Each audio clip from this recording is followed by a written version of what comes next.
everybody, it's the Running Geek back with another episode of Overhaul. In today's episode, we're going to be taking a look at item elevators. So let's get started. The first question you may have is what exactly is an item elevator? So an item elevator in Minecraft allows us to move items from one block in the upwards direction. So if you wanted to get items from this block, let's say all the way up to here, we would have to use mechanisms in Minecraft known as item elevators. Currently in Minecraft, there's no default way to move items up. We can move items down using hoppers. We can also move them from side to side using hoppers, but there's no way that we can actually move items up. So people have invented what they call item elevators to do so. And let's show you exactly what would happen in the PC edition because it's so easy. So in the PC edition for item elevators, you can see there is a single dropper here, and I have a button to simulate a redstone pulse.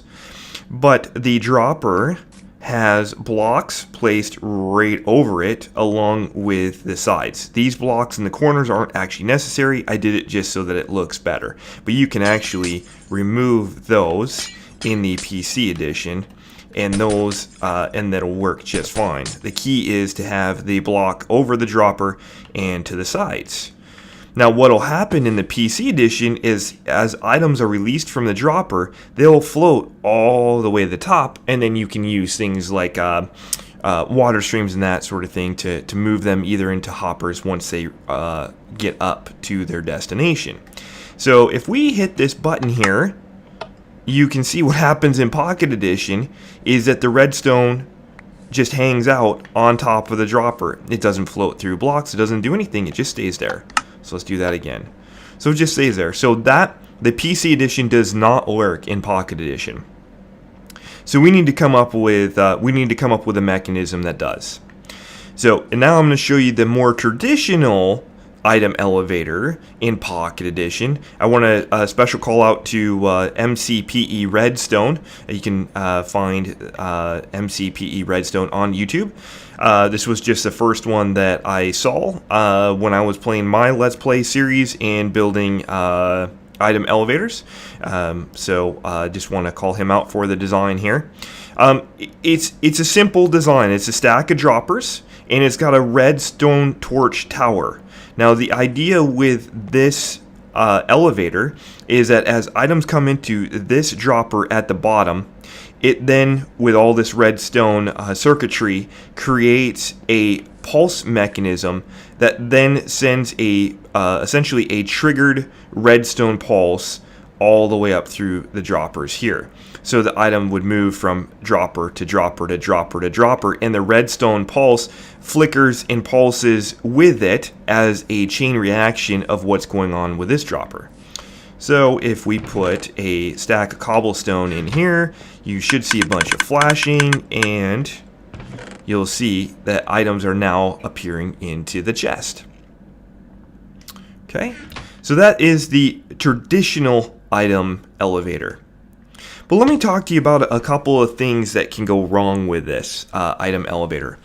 Number one is these work fairly well if you're staying in one spot.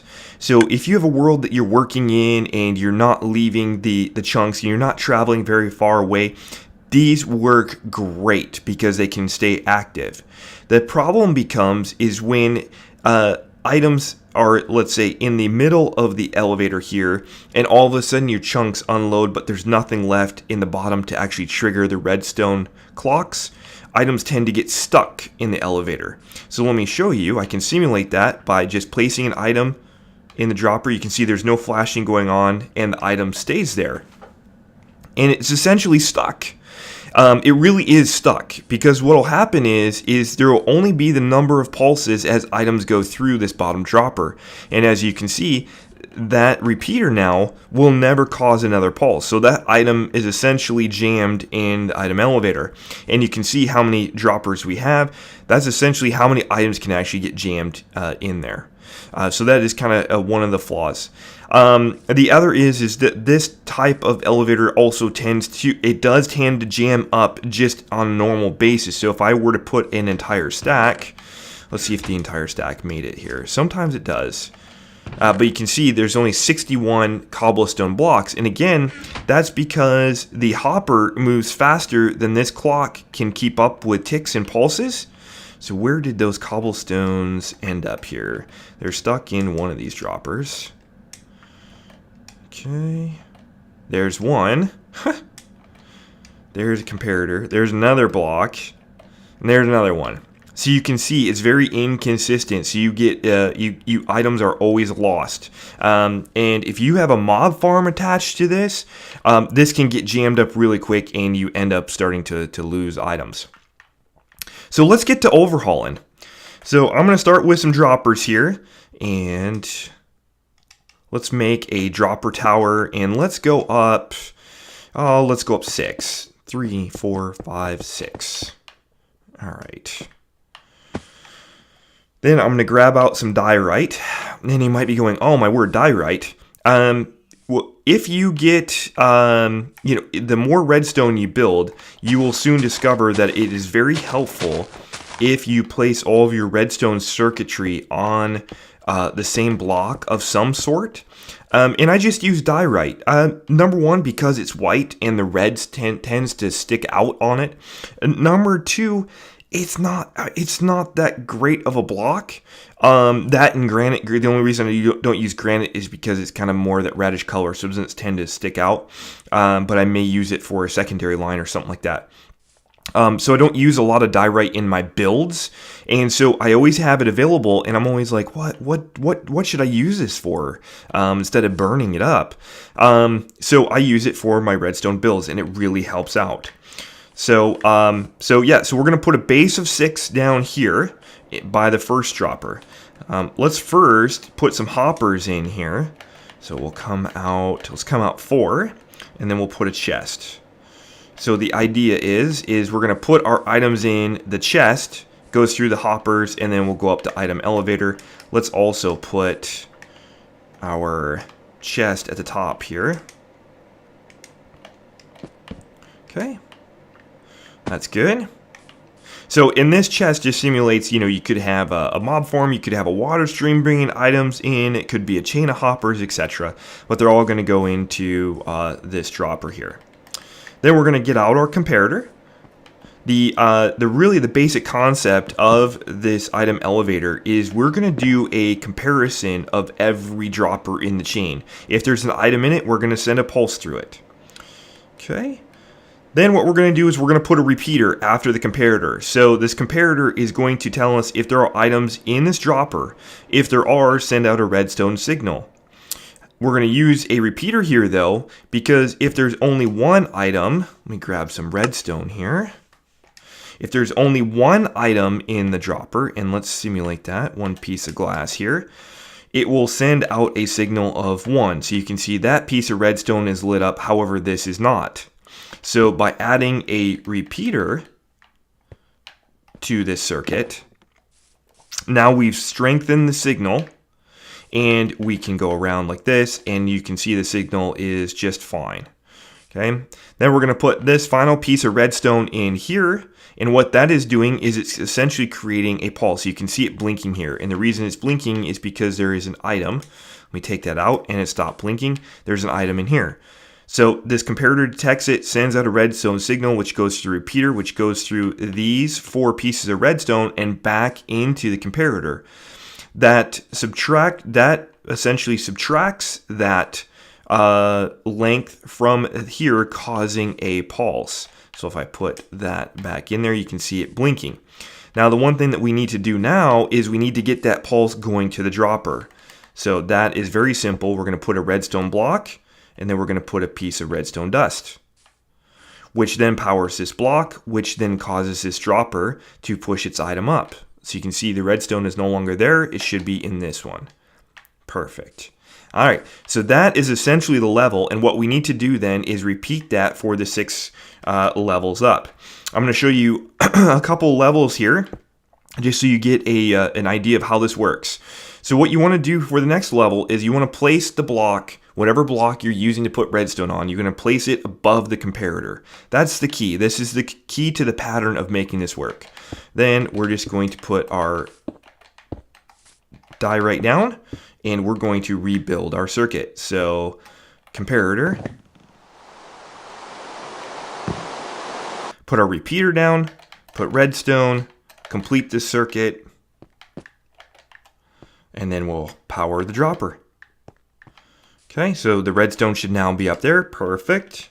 Okay, remember the piece of rock or whatever block you're using goes above the comparator. And then we're going to build our 6-block circuit.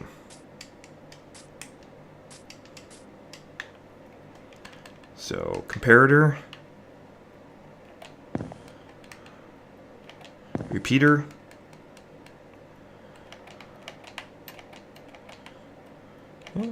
block. And you're going to repeat this process all the way up.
Okay guys, now that the building is complete and we've gotten all 6 levels, let's go ahead and put a stack of chests up here. Make sure that everything is in working order. You can see all of the circuits flashing, and we should now see the chests rolling up. So one thing I'm going to point out too is the reason that I like this item elevator and the reason that it got overhauled is that it's 100% completely lossless. So there will be no items that get jammed up in the item elevator itself. So unlike the traditional item elevator, you can see all 64 chests made it to the top here. The circuit then stops as there are no items in. The other benefit is the chunks unload. It doesn't matter because the comparators compare each dropper, and each dropper is independent of the other and doesn't rely upon a chain reaction. So it makes it very reliable. Now it can't, I mean, I'm not going to say it's 100% reliable because as we know, nothing is 100% reliable in this game of Minecraft. But you know, we can do the best that we can. One last tip I have for you is that this is a very awkward build to have in your survival world. So I'm going to point out a couple of tips that might help you out to kind of how to build this in your survival world. So from the repeater here and where the die right is, I'm going to actually just place some cobblestone. You can use whatever block that you want here, but I'm going to fill that in to make a square. And then I'm going to go around each side here to do the same. So, and obviously I'm doing this in creative, but you would in your survival world build this layer by layer, and I'm going to show you the benefit of doing so. One of the things that we always want to be careful of when we build redstone contraptions in Minecraft, especially in Pocket Edition as well as they're developing it, is that we need to get to each of the components to debug them and see if there's anything that has gone wrong. So you can kind of see here, I've added the cobblestone, but what it's done is made a natural staircase all the way to the top. I can get at every dropper. I can view every circuit. So I can view this dropper. I can view that circuit. And it makes a natural staircase. So it's kind of like its own self-contained build, if you will, right into your area. Alright guys, so that's going to do it for today's episode. Thanks everybody for watching, and have a fantastic day.